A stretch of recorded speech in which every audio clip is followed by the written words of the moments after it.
Bismillahirrahmanirrahim. Assalamualaikum warahmatullahi wabarakatuh.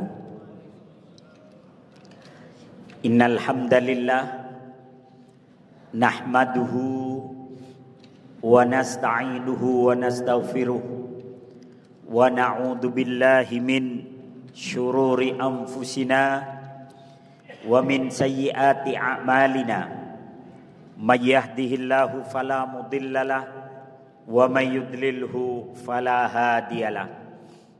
Asyhadu an la ilaha illallah wahdahu la syarikalah wa asyhadu anna Muhammadan abduhu wa rasuluhu la nabiyya ba'da.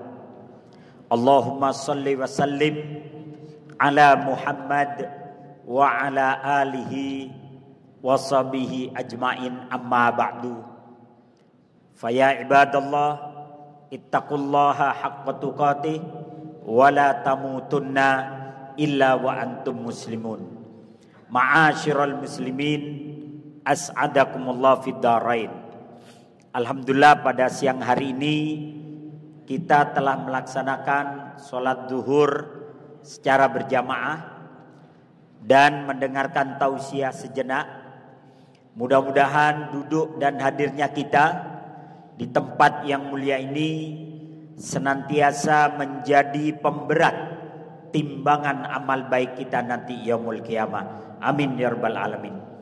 Salawat dan salam senantiasa tercurah kepada Nabi Allah Muhammad sallallahu alaihi wasallam, kepada keluarga, para sahabat dan para pengikut beliau sampai akhir zaman nanti. Bapak-bapak dan ibu-ibu yang dirahmati Allah Subhanahu wa taala, insyaallah hari Jumat nanti kita akan memasuki hari raya kurban, di mana umat Islam diperintahkan untuk melaksanakan ibadah berkorban. Allah Subhanahu wa taala menyatakan fasalli li rabbika wanhar, maka tegakkanlah solat dan berkorbanlah untuk Tuhanmu. Pepatah Arab menyatakan, man arafal haqq hanat indahu tadhiyat. Man arafal haqq hanat indahu tadhiyat. Siapa yang tahu sebuah kebenaran, maka pengorbanan menjadi ringan baginya. Sejarah telah mencatat bagaimana Nabi Ibrahim alaihissalam begitu mudah mengorbankan anak semata wayangnya ketika itu sebelum dilahirkannya Ishak. Karena dalam sejarah disebutkan jarak antara Nabi Ismail dengan Nabi Ishak itu sekitar 13 tahun. Ketika Nabi Ismail di usia antara 7 atau 8 tahun. Dan ketika itu Nabi Ibrahim mengunjunginya dari Palestina menuju ke Mekah.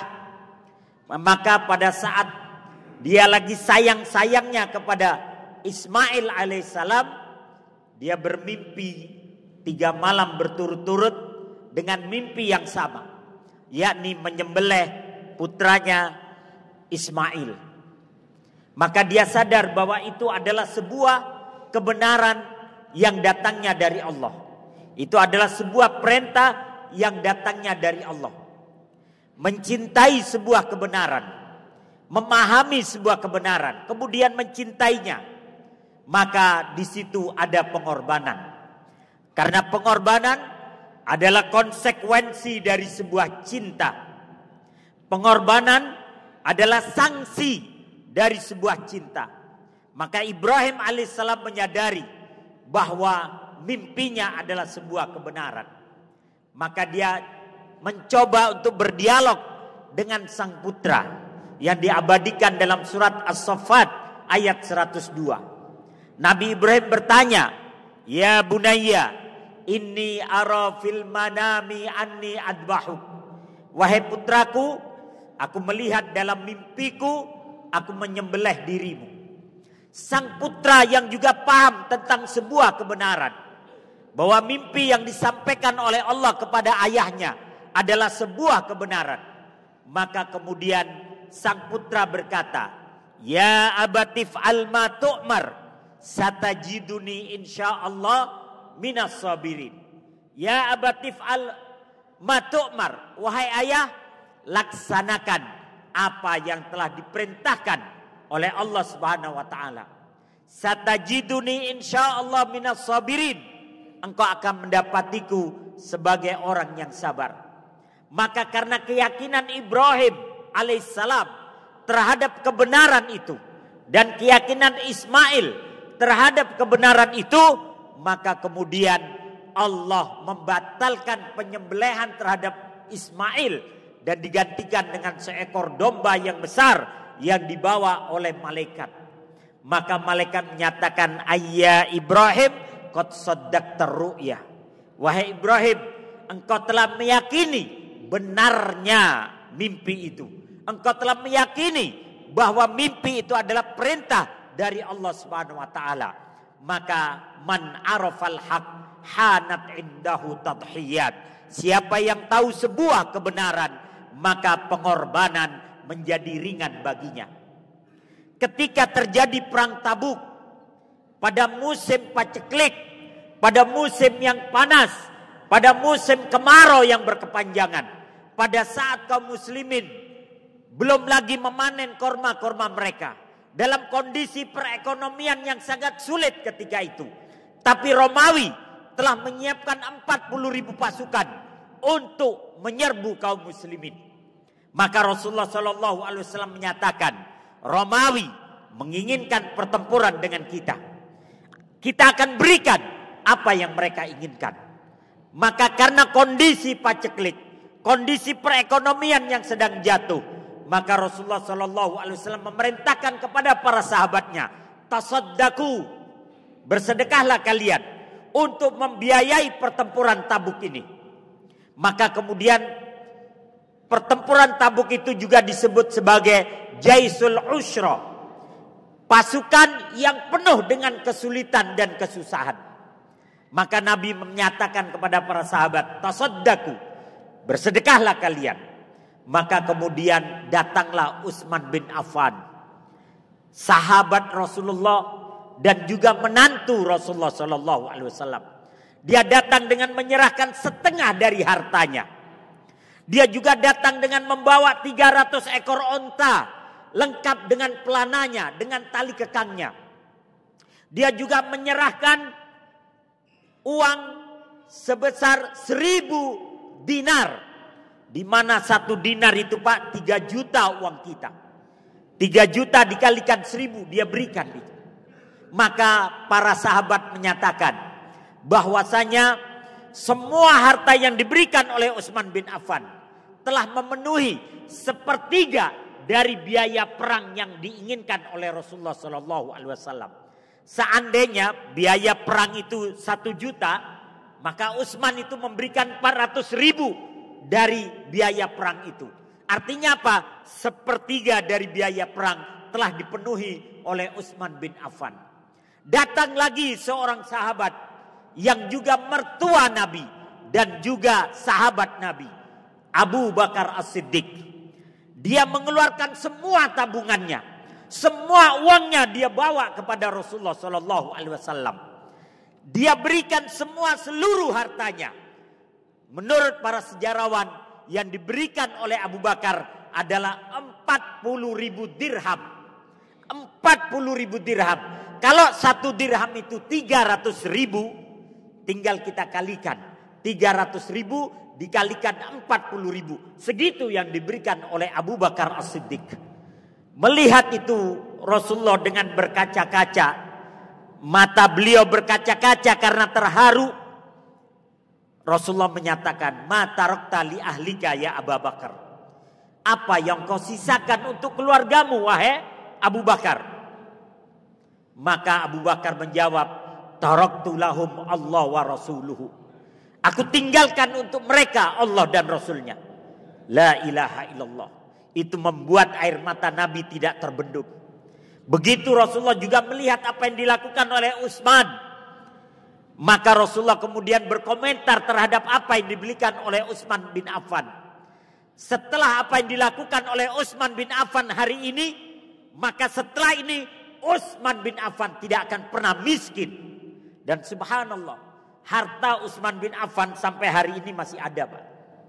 Ada kebun korma yang dihibahkan oleh Utsman bin Affan sampai hari ini masih dikelola oleh kerajaan Saudi Arabia.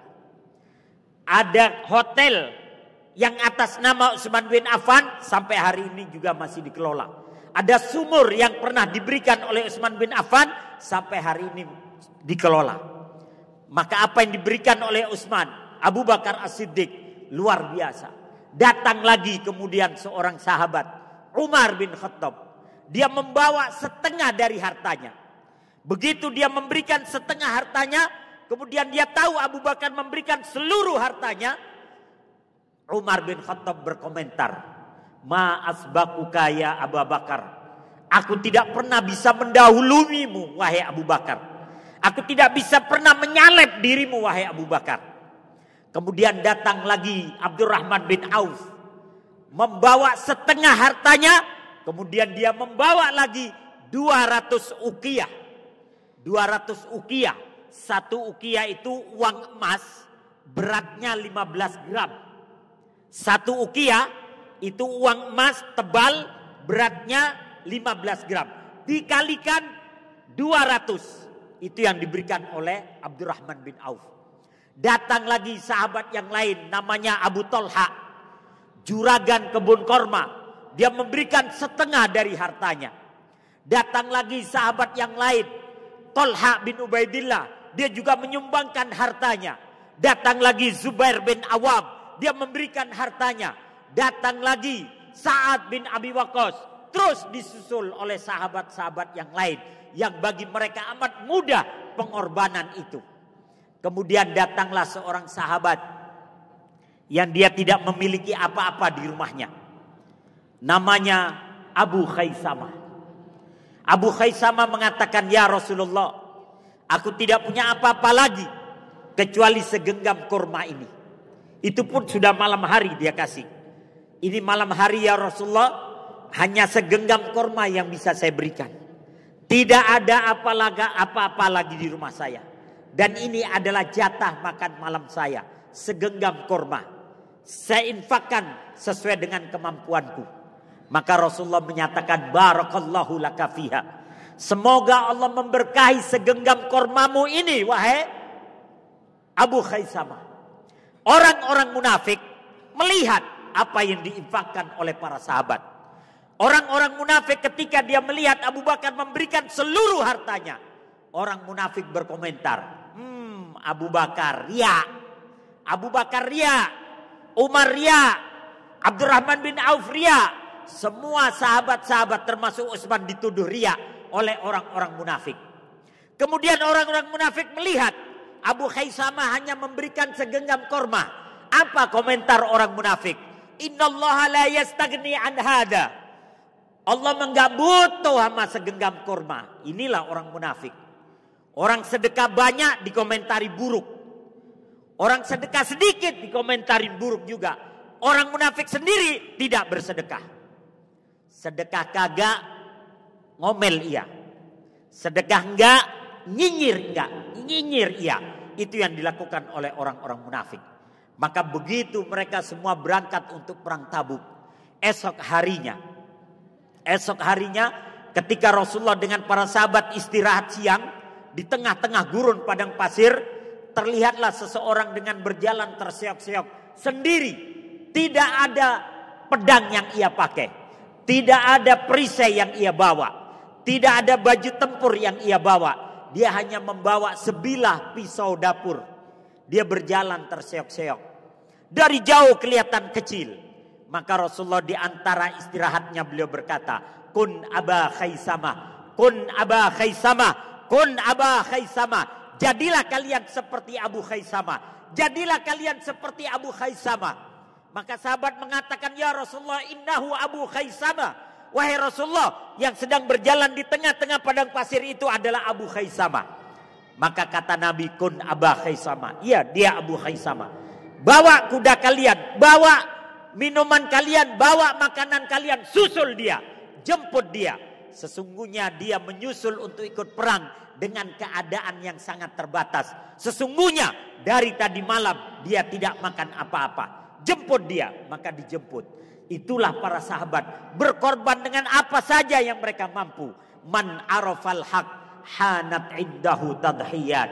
Siapa yang tahu sebuah kebenaran, maka pengorbanan menjadi ringan baginya. Peristiwa yang lain, bagaimana pengorbanan seorang sahabat. Seorang sahabat Nabi yang bernama Abu Lubabah bersengketa dengan anak yatim dalam masalah kebun kormanya. Abu Lubabah memiliki kebun korma yang berdampingan dengan korbannya anak yatim, dengan kebun kormanya anak yatim. Maka kemudian ada satu pohon korma milik Abu Lubabah yang sedikit menjorok ke tempatnya anak yatim. Sehingga Abu Lubabah membuat pagar sedikit berbelok begini. Untuk satu pohon ini dia pagarnya berbelok. Dan itu anak yatim tidak terima. Dia mengatakan, Abu Lubabah telah mengambil satu pohon korma saya. Maka terjadilah persengketaan itu. Menjadi bahan omongan di masyarakat. Akhirnya sampailah perkara itu kepada Rasulullah SAW. Anak yatim mengklaim bahwa satu pohon itu milik dia. Sementara Abu Lubabah mengatakan bahwa satu pohon yang agak sedikit menjorok ke tempatnya anak yatim, itu pohon miliknya. Dan sangat lebat buahnya. Maka Rasulullah menyatakan, datangkan saksi-saksi kalian ketika kalian menjual atau membeli pohon korma tersebut. Maka Abu Lubabah mendatangkan 2 orang saksinya. Anak yatim pun mendatangkan 2 orang saksinya. Maka mulai dari saksinya anak yatim, kata Rasulullah. Saksi anak yatim mengatakan, ya Rasulullah, kami bersaksi demi Allah bahwa satu pohon itu memang miliknya Abu Lubabah. Kami tahu bapaknya anak yatim ketika membeli, mereka tahu bahwa satu pohon itu memang miliknya Abu Lubabah, bukan miliknya bapaknya anak yatim ini. Sedangkan anak yatim itu ketika jual beli dia masih kecil. Kemudian itulah yang diucapkan oleh saksi-saksi anak yatim. Kemudian saksi dari Abu Lubabah mengatakan bahwa satu pohon itu memang miliknya Abu Lubabah. Maka atas keterangan dari saksi-saksi ini, Rasulullah SAW menyatakan bahwa satu pohon itu adalah miliknya Abu Lubabah. Dan biarkan Abu Lubabah membuat pagarnya berbelok sedikit. Dan anak yatim kau harus terima. Mendengar keputusan Nabi, anak yatim itu menangis. Di hadapan Rasulullah dan di hadapan para sahabat di dalam masjid. Melihat tangisan anak yatim itu Rasulullah tidak tega. Tapi mau bagaimana lagi? Bahwa keputusan beliau adalah keputusan yang hak. Keputusan yang benar dan adil. Sesuai dengan keterangan para saksi. Tapi Rasulullah mencoba bertanya kepada Abu Lubabah. Ya Abu Lubabah, atu'tihin nahlah walaka idkun fil jannah.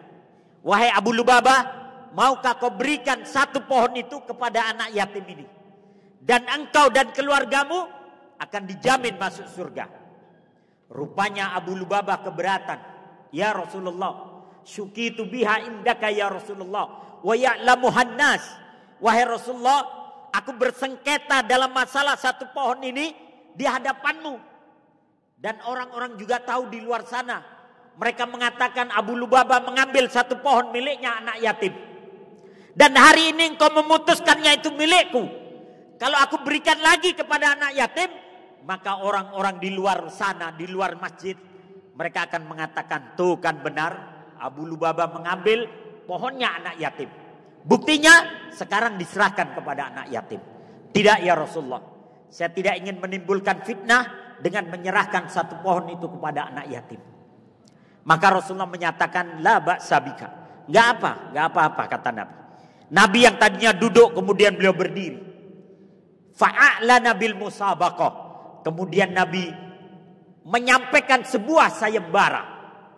Kata Nabi, mayyu'tihin nakhla falahu itqun fil jannah. Siapa yang bisa memberikan satu pohon itu kepada anak yatim ini, maka dia dan keluarganya dijamin masuk ke dalam surga. Maka berdirilah seorang sahabat yang bernama Abu Dahda. Dia menyatakan, ya Rasulullah, aku mempunyai sebuah kebun yang besar. Di dalamnya ada 600 pohon korma. Di dalamnya ada kolam-kolam tempat kami menyiram pohon-pohon korma itu. Yang kadang kolam-kolam kami itu buat berenang anak-anak kami. Dan di dalamnya ada saung-saung, ada tempat istirahat, ada rumah-rumah tempat kami istirahat ketika kami berlibur. Kalau Abu Lubabah mau 600 pohon korma beserta seluruh tanah-tanahnya, akan saya tukar dengan satu pohon yang menjadi sengketa itu. Maka Rasulullah menyatakan, wahai Abu Lubabah, ini Abu Dahda menawarkan 600 pohon kormanya untuk ditukar dengan satu pohon yang menjadi sengketa tadi. Maka Abu Lubabah menyatakan, qabiltu ya Rasulullah, aku terima tawarannya. La khaira fi nakhlatin suqitu biha indaka ya Rasulullah. Aku terima pertukarannya ya Rasulullah. Buat apa aku mempertahankan satu pohon yang selalu menjadi sengketa di hadapanmu ya Rasulullah. Maka akhirnya Abu Dahda berdiri. Dia menyampaikan, aku serahkan 600 pohon kormaku kepadamu wahai Abu Lubabah, untuk ditukar dengan satu pohon korma yang menjadi sengketa. Maka Abu Lubabah mengatakan, qabiltu ya Abu Dahda, aku terima tawaranmu wahai Abu Dahda. Maka setelah pertukaran terjadi, Abu Dahda berdiri di samping Nabi dan berkata, ta'al ya yatama, ta'al wahai anak yatim, kemarilah. Sekarang satu pohon yang menjadi sengketa itu telah menjadi milikku. Dan sekarang aku serahkan kepadamu. Ambil, hapus air matamu. Jangan lagi menangis di hadapan kami dan di hadapan Rasulullah. Hapus dan tersenyumlah. Maka tersenyum anak yatim itu gembira karena satu pohon itu telah menjadi miliknya. Sementara air mata Rasulullah tidak bisa ditahan melihat keterharuan apa yang telah dikorbankan oleh Abu Dahda. Maka Abu Dahda kemudian pulang ke rumahnya. Dia tidak mendapati anak dan istrinya di rumah. Dia bertanya kepada para budak-budaknya, aina umma Abi Dahda? Kemana istri Abu Dahda? Qala fil bustan, mereka berada di kebun korma. Kemudian dia bertanya lagi, aina abna Abi Dahda? Kemana anak-anaknya Abi Dahda? Qalu fil bustan, mereka sedang bermain di kebun. Maka dia memacu kudanya menuju kebun, dan dia berdiri di depan pintu gerbang kebun tersebut. Dia berkata, ya umma Abi Dahda ukhruji, wahai istrinya Abu Dahda, keluar kau dari kebun itu. Laqad bi'naha bil jannah, kita telah menukar kebun ini dengan surga. Maka istrinya bertanya, man yadmanuka ala dalik, siapa yang menjamin engkau untuk masuk ke dalam surga? Allah wa rasuluhu, Allah dan Rasulnya yang menjamin. Apa kata sang istri? Lau kana rasulu qaila sadaqtuhu, kalau Nabi yang berkata, saya percaya. Maka kemudian dipanggil anak-anaknya, ya abna'a umma Abi Dahda ukhruji, wahai anak-anaknya Abu Dahda, keluar. Laqad bi'naha bil jannah, kita telah menukar kebun ini dengan surga. Maka kemudian begitu anak-anaknya keluar, istrinya keluar, anak-anaknya masih menggenggam korma di tangannya. Maka kemudian, atini, berikan korma itu kepadaku. Laqad bi'naha fil jannah. Maka anaknya memberikan semua korma yang digenggamnya ke tangan ayahnya. Kemudian ayahnya mengatakan, laqad bi'naha bil jannah, kita telah menukarnya dengan surga, dikembalikan ke dalam kebun. Sebagian anaknya ada yang mengunyah korma tersebut, dengan santainya dia makan. Kemudian kata Abu Dahda, muntahkan, laqad bi'naha bil jannah, kita telah menukarnya dengan surga. Dimuntahkan, dilempar kembali ke dalam kebun. Laqad bi'naha bil jannah. Maka setelah peristiwa itu selesai, terjadilah perang Uhud.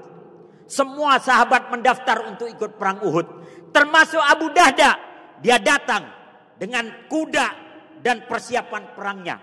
Dia datang, kata Rasulullah, kamu jangan. Kamu telah mengorbankan 600 pohon kormamu beserta tanahnya, beserta kolam-kolamnya, beserta saung-saungnya. Kau tidak usah ikut pertempuran. Kau istirahat di rumah. Maka dia kembali dengan berat hati. Dia kembali ke rumah. Sementara Rasulullah SAW berangkat ke medan Uhud. Ketika pertempuran sedang terjadi berkecamuk, Abu Dahda di rumahnya oleh istrinya disediakan teh hangat, disediakan kurma, disediakan roti, disediakan makanan kare, kambing bakar dan sebagainya. Maka Abu Dahda ketika menikmati teh hangat itu, menikmati makanan yang enak itu, kemudian dia berhenti. Dia mengatakan, bagaimana ini bisa terjadi? Sementara Rasulullah dan para sahabat berjibaku meregang nyawa, sementara Abu Dahda makan makanan yang enak, minum teh hangat. Bagaimana ini bisa terjadi? Tidak, demi Allah, ini tidak boleh terjadi. Aku harus menjemput Rasulullah SAW. Dia pakai baju perangnya, dia ambil pedangnya, dia pakai perisainya, dia siapkan kuda-kudanya, dia siapkan perbekalannya, dia naik ke atas kudanya. Istrinya bertanya, ya Abu Dahda, ila aina turid? Mau kemana engkau wahai Abu Dahda? Maka Abu Dahda berkata, ila ma'rakati Uhud, ila ma'rakati Uhud. Saya ingin ke medan Uhud, saya ingin ke medan Uhud. Maka sang istri berkata, alaisa Rasulullah yadmanuka bil jannah? Bukankah Rasulullah telah menjaminmu dengan surga? Maka Abu Dahda berkata kepada istrinya, inna sil'atallahi ghaliyah, inna sil'atallahi ghaliyah. Sesungguhnya barang dagangan Allah itu mahal, sesungguhnya surganya Allah itu mahal. Sa'ufidu biha bid-dumu'i wad-dam. Aku akan menebus surga Allah dengan darah dan air mataku. Maka dengan bercucuran air mata dia tinggalkan anak dan istrinya. Dengan berat hatinya dan cucuran air mata, dia tinggalkan anak-anaknya yang masih kecil-kecil. Dia tinggalkan istrinya. Dan dia dengan tetesan air mata terus memacu kudanya ke medan Uhud. Dan dia menerobos di tengah-tengah pertempuran Uhud. Yang tadinya dalam pertempuran Uhud itu kaum muslimin menang. Tapi karena ada beberapa sahabat yang kemudian tidak mengindahkan perintah Rasulullah SAW, keadaan berbalik. Kaum muslimin kemudian terjepit. Pada saat kaum muslimin terjepit, datang Abu Dahda menerobos semua pasukan. Dan dia sempat bertanya kepada Rasulullah, ya Rasulullah, kalau saya terobos pasukan musuh ini dan aku mati, apakah aku masuk surga? Nabi menjawab, ya kau masuk surga. Maka Nabi tahu bahwa itu adalah Abu Dahda. Dan dia langsung menerobos. Dan dia pun gugur. Begitu pertempuran Uhud telah selesai, di mana ada 70 sahabat yang gugur, termasuk Hamzah, termasuk sahabat-sahabat yang lainnya. Maka Rasulullah bertanya, hal tafkiduna min ahad? Apakah kalian merasa kehilangan seseorang? Maka sahabat yang mencatat berkata, qalu nafkidu fulanan wa fulanan wa fulana. Kami kehilangan fulan, fulan, fulan. Tapi dia tidak menyebut nama Abu Dahda. Kenapa? Karena dia tahu Abu Dahda diizinkan untuk tidak ikut perang. Maka Rasulullah berkata, lakinni afkidu akhi Abu Dahda. Tapi aku kehilangan saudaraku bernama Abu Dahda. Begitu ketemu jasadnya. Jasadnya penuh dengan tancapan panah, penuh dengan sayatan pedang, penuh dengan beberapa tombak yang menancap. Tapi dia juga berhasil membunuh beberapa orang kafir. Maka kemudian Rasulullah SAW duduk dan melihat Abu Dahda. Kemudian Rasulullah berkata, kam min mudallalin al-ana li Abi Dahda. Kam min mudallalin al-ana li Abi Dahda. Berapa banyak orang melakukan sebuah pengorbanan. Dan hari ini adalah puncak dari pengorbanan Abu Dahda. Hari ini adalah puncaknya pengorbanan Abu Dahda. Kemudian apa kata Nabi? Mada khasira Abu Dahda? Khasira nukhailat wa syujairat wa dumu'uhu wa damuhu. Pengorbanan apa yang telah dilakukan oleh Abu Dahda? Dia mengorbankan kebun kormanya. Dia mengorbankan pohon-pohon kormanya. Dia mengorbankan air mata dan darahnya. Lakinnahu akhadha bil jannati allati arduha as-samawati wal ard. Tapi hari ini dia mengambil surga yang luasnya 7 lapis langit dan bumi. Man arafal haq hanat indahu tadhiyat. Siapa yang tahu sebuah kebenaran, maka pengorbanan menjadi ringan baginya. Semoga Allah Subhanahu wa taala senantiasa memberikan rizki kepada kita sehingga kita bisa melakukan pengorbanan karena keimanan kepada Allah Subhanahu wa taala. Man arafal haq hanat indahu tadhiyat. Siapa yang tahu sebuah kebenaran, maka pengorbanan menjadi ringan baginya. Aku qauli hadza. Assalamualaikum warahmatullahi wabarakatuh.